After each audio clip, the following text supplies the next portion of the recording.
to take some time and just discuss the end behavior of a rational function. So I've written up sort of a generic rational function here, where I'm saying f of x is a polynomial on top where the lead term is a copies of x to the m. And then I just got lower order terms. And the denominator is b copies of x to the nth power plus lower order terms.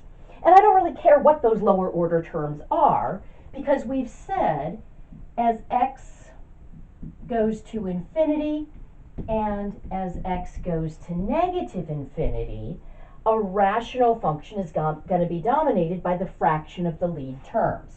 So f of x is going to behave approximately like ax to the m over bx to the n. So we're looking at just this fraction of lead terms to determine the end behavior. Okay.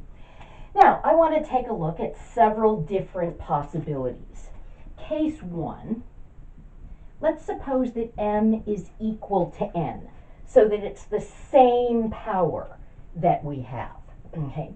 So then we would have ax to the m over bx to the m. They would be the same. I could cancel those x's, and I would get just a over b. Okay. So in that case, we would know that we had a horizontal asymptote, and the height of that asymptote, the y value of that horizontal line, would just be this fraction of the lead coefficients.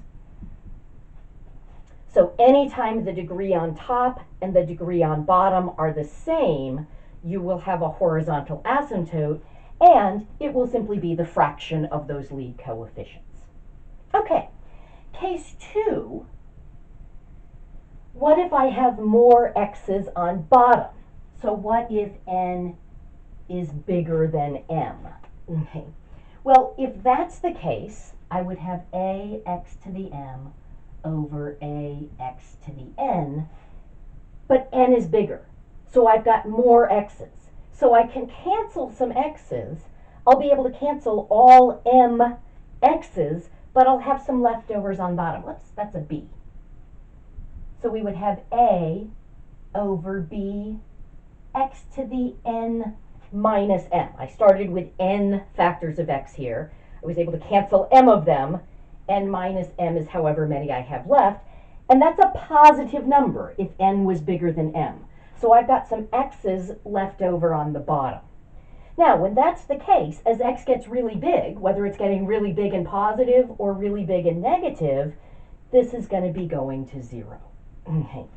So in that case, we would have a horizontal asymptote, and it would just be y equals 0. The x-axis would be a horizontal asymptote. Okay. So we've seen examples with both of these. We've seen examples where the degree on top and the degree on bottom were the same, and we've seen examples where we had the degree on bottom was bigger, so that when we cancel some x's, we've still got x's left over on the bottom. Either of those leads to a horizontal asymptote. The difference is just the location of the asymptote. If the degree on top and bottom are the same, the y value of the asymptote is the fraction of the lead coefficients. If the power of x on bottom is bigger, the asymptote is the x-axis. Okay, what we haven't looked at yet is case 3. Case 3 would be what if the power on top is bigger. Okay. So case 3, m is bigger than n. So then, if I have a x to the m over b x to the n, I can still cancel some x's, but now I'll be able to cancel all of the n x's from the denominator, and my leftover x's will be on top. I would have m minus n factors of x left over on top, and here that's a positive power because m was bigger than n. Now, if that's the case, if this is a positive power of x, as x goes off to plus or minus infinity, my function's going to be going off to plus or minus infinity. Now, which of those we go to is going to depend on whether this is an even or odd power and whether these coefficients are positive or negative. But if I have more x's on top than I do on bottom, my end behavior is going to be that f of x is going off to either plus or minus infinity. Okay, so f of x will go to plus or minus infinity as x goes to infinity and x goes to negative infinity. Okay, and not necessarily the same one on both sides. If this is an odd power, I would have different behavior on different sides. Okay. Now, that will happen any time the degree on top is bigger than the degree on bottom. But there's a special case about the way we go off to plus or minus infinity. And that's the special case where the degree on top is exactly 1 bigger than the degree on bottom. Okay. So that's a special subcase of case 3. And for that, I'm going to actually look at a specific example. But we can say if the degree on top is 1 more, exactly 1 more than the degree on bottom, I know the end behavior then is that we're going to be going off to either infinity or negative infinity, and we'll just have to check which on each side, okay? But if it's 1 more, we're going to go off in a linear manner, okay? Then we have what's called a slant asymptote.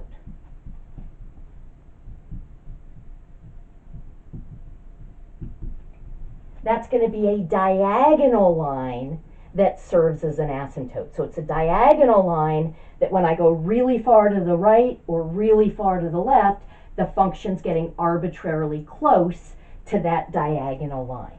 Let's just take a look at an example. Let's suppose that I had f of x equals x squared plus 3x plus 2 over x minus 5. Okay, so the degree on top is 2.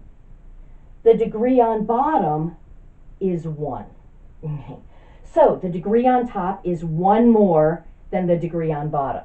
Now, just looking at the fraction of lead terms, I can see that this is going to behave like x squared over x, which is x. So I can see that we're going to be going off to infinity on one side and negative infinity on the other side. However, if I want to get the slant asymptote, I actually do need to look at more than just the lead terms. I can determine that the end behavior is going off to plus or minus infinity with just the fraction of the lead terms. But to get the equation of the slant asymptote, I need to do more than that. I need to actually write out this division problem. Okay.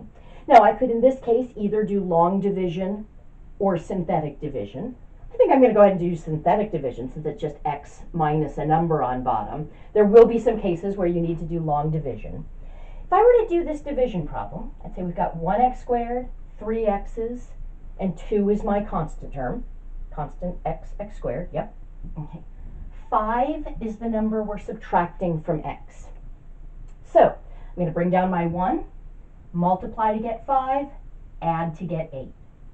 Multiply to get 40, add to get 42. Okay. So what I now have is this is my remainder, and this is code for what I got when I divided. This would be constants and x's. So I could say this is x plus 8 plus my remainder, 42, over x minus 5. Remember, when we do division, we can write the remainder over what we were dividing by. Now, with that, this is the equation for my slant asymptote.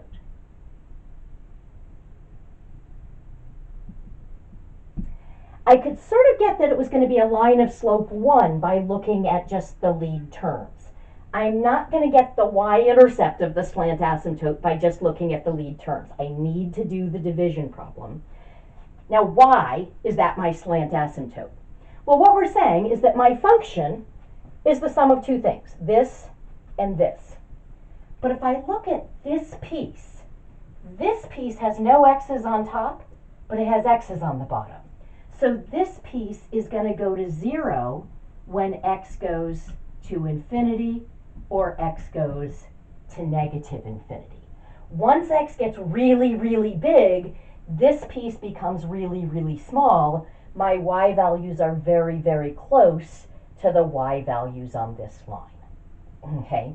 Now, for smaller values of x, this piece is not negligible. So in the middle of my graph, it's not going to look anything like this line, and we could very well cross this slant asymptote. Just like with a horizontal asymptote, it is possible to cross that.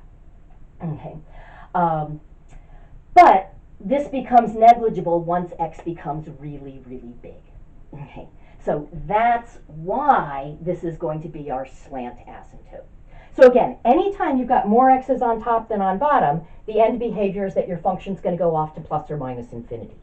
If the degree on top is exactly one more than the degree on bottom, the way it goes off to plus or minus infinity is that it gets really, really close to some diagonal line that we call our slant asymptote.